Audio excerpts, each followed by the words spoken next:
Hey, good morning everybody, and welcome to the vlog. I hope the start of your day is absolutely incredible. Of course, what I have here is a Lori ball python, and yes, it's named after my wife, Lori. As a matter of fact, I told the story on our podcast. I'll put a card right up here. You can actually check that podcast out if you want to hear the whole story about the Lori ball python. Regardless, we have a pretty exciting clutch that is due to be cut today that I've been waiting on for the last couple months, and I am hoping we're going to get lucky and produce some new Lori mutations, some world first, and get this project really amped up.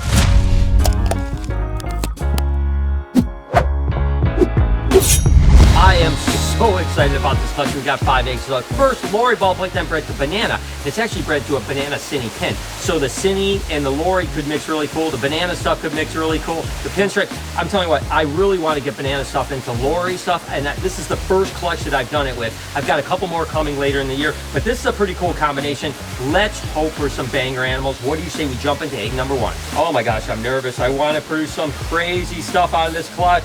So it looks like we've got just a normal banana. I don't even think this is a Lori or a Cinny or anything, which is a little bit of a disappointment, but hey, that's okay. 4 eggs to go.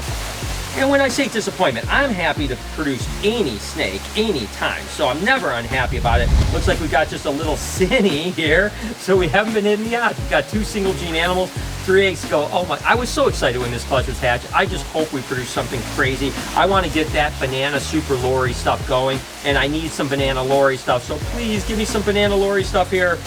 Come on, something crazy. Let's do it. Ooh, what do we got? What do we got? Definitely have something nice here. Definitely have something really nice here. Okay, so I think, I am almost sure that we have a banana Lori Cinny here.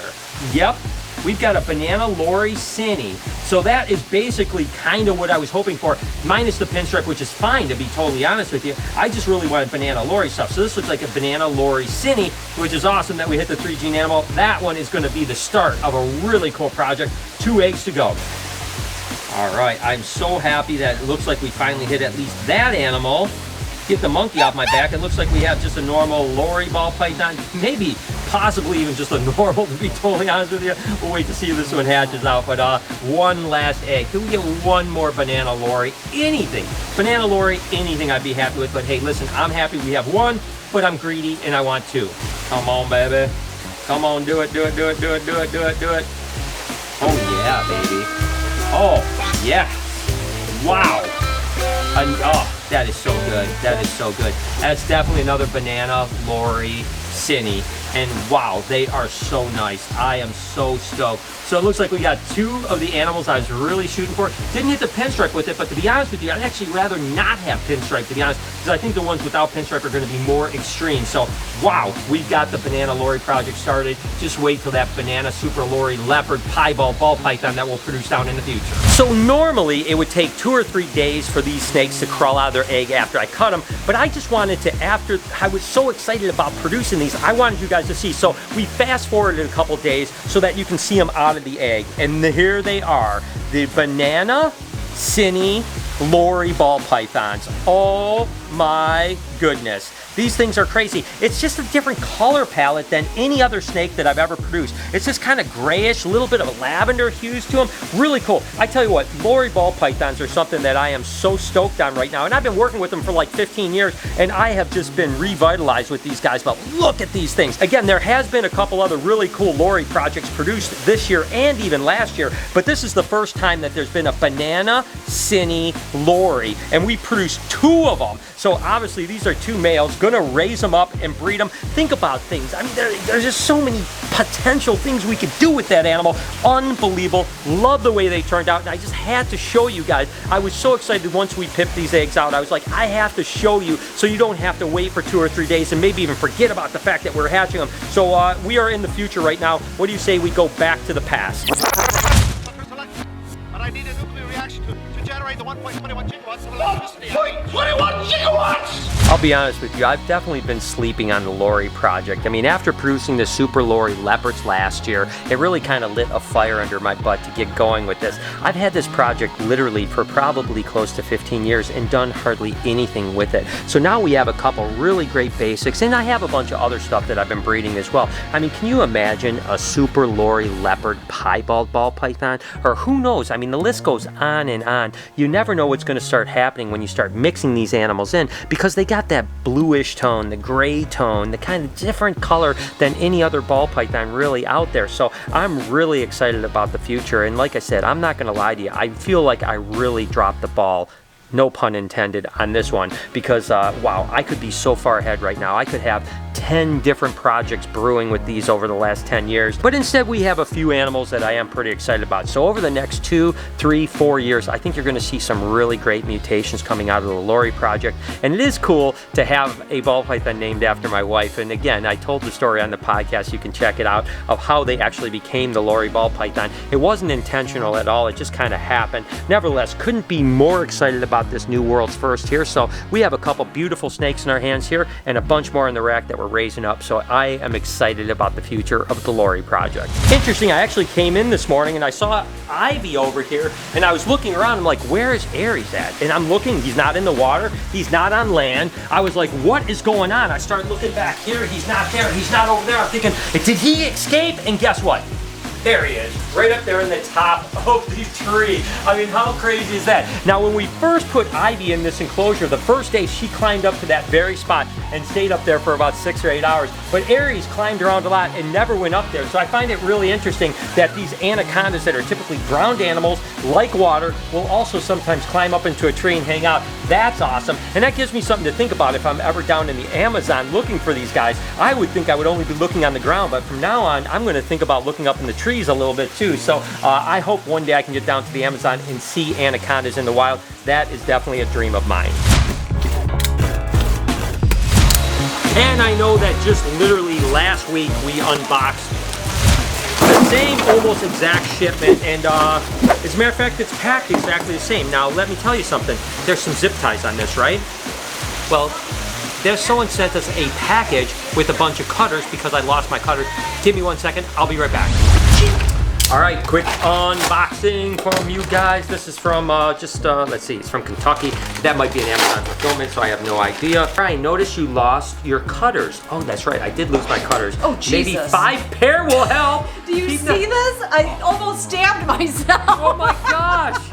That is not good packaging, literally in my finger. So literally, you sent us 5. Thank you for the kind words on mental health. Oh my gosh. I have depression myself, and it helps a lot. We're all in this together. Yes, Philip, we will get through this. I promise. We're in this together. And now we have packaging. This is bad. It is horrible packaging. It's like Edward Scissorhands. But literally, I'm not kidding you. This is what I need. I need 5 because I lose at least 1 every time I do something. So now, Philip, thank you so much. They're nice and yellow too. That's a bright, easy to find color. I could probably cut. Look at this. I could cut something with all 5 at once. Yeah, and that's right, someone actually sent us 5 of these. So that was interesting because that was an unboxing in an unboxing segment. I think it's the first time it's ever been done on YouTube. That's just my opinion, maybe not, but hey, I'm gonna go for it. So these are just more piebald ball pythons, because you know what, you can never have enough piebald ball pythons. I mean, yeah, we just got 45 of them last week and we produced a whole bunch of them, but the fact is that they're so popular, they're only available for a short period of time through my friend. He only produces so many, so I take whatever I can possibly get from him. So I got a bunch more little pies, and some of these are gorgeous. Just take a look at that. Look at this little spot right here. This one is so neat. It's got kind of the cool pattern up top, then a little kind of spot here, and then a little black spot on it. I mean, that thing is adorable. And again, all of these are amazing. Some kind of mid-white, high whites, you know, nice variety. And that's really what I wanted to continue to get, because everyone has a different opinion of what they like. If some people like the high white ones, some people people like the low white ones. And I've told you guys this before, that it is a random thing. You can't breed for high white or low white or mid white or anything like that unless you start getting into mutations like spides and cinnies, and we've talked about that in the past too. Nevertheless, a bunch more pies here. There's actually 25 total in the 3 bags here. I'm just going to take a quick look at these here. Again, gosh, some of these things are amazing. This is kind of almost a little smiley here, not quite. I might be stretching it a little bit here, but this is again, some really cool. This is a small little pie here too, little tiny one. We'll have to get this one eating before it goes up on the website, but it has some really cool markings on it. Again, look at this. Gosh, these things are so incredible. Again, every piebald I ever see I think is amazing. Now this one actually does look pretty smiley right here. Little bit. I don't know. Again, might be stretching it a little bit, but nevertheless, we always find 1 or 2 smileys in every shipment that we have, and we always just kind of mark those separately for those of the people that want like a smiley emoji pie. I mean, because after all, it is pretty cool to have something like that. And remember the last shipment we had a couple that had like a U on it. I've seen like ones with cactus on it, like saguaro cactus on it. So it's just another little bonus of coolness for piebald ball pythons, that's for sure. One last bag right here of pies. Just take these out. Look at these things. Oh my gosh, absolutely wonderful. I mean, seriously, I know I say it every time I unbox pies, but is there anything more spectacular than a piebald ball python? I mean, you look at an animal like these two here. I mean, you just look at those and you see the kind of white and that kind of crazy pattern, which by the way, this is definitely a pretty nice smiley right there. That's for sure. I'm not stretching it on that one. That one looks like a good smiley. And but there's just something crazy about them. And like I've always said in the past, when I've went out to do events, whether it's schools or whatever, when you bring out a piebald ball python, everybody is blown away, right? Even people that don't like snakes are like, wow, that's so gorgeous. So again, great animals, and now they're relatively affordable, which is really nice, and that's why we go through so many of them. We'll probably literally, between what we produce and what we can hopefully buy from my friend that produced, go through probably 200 or 250 pies this year. So these guys will get set up. They'll get on the website here in the next few weeks. The first pie should be up on the website anytime, by the way, so they should be over there already, and we'll keep on going, and I'll keep on producing them and buying them as they can. Just a quick checkup on the gator pond. You guys know that I had a big leak going on, and I did some kind of makeshift fix as best as I could. The good news is that the majority of the water is gone now after a day, but I can still see a little bit of water down here, just a little bit here, a little bit over here, nothing major. Definitely about 90% less water than there was, but it tells me that there's probably still a leak. I mean, it could be still residue from just kind of built up water under there, so I'm going to give it a few more days. If not, I'm going to have to kind of come up with an idea how I'm going to actually attack this to get the leak gone forever. But for now, certainly much less. I mean, there's no built up water outside, just a little bit right on the edge over here, so I can live with that for the moment, but eventually we're definitely going to have to tackle it if that doesn't dry up in the next day or two. Always amazing to produce the world's first, and the fact that it's a Lori project is even more special because it's named after my wife, obviously. If you enjoyed this video, here's an entire playlist of baby snakes you can roll through for hours if you so choose. Can you do me a favor? Right up here, podcast channel called Checking. Can you subscribe to that? Like I mentioned, I explained the entire Lori story over there. You can check that out. On this side, you can subscribe to this vlog channel. Please turn your post notifications on. I really appreciate it. Have an absolutely wonderful day. Remember, be kind to someone, and I promise I'll see you tomorrow.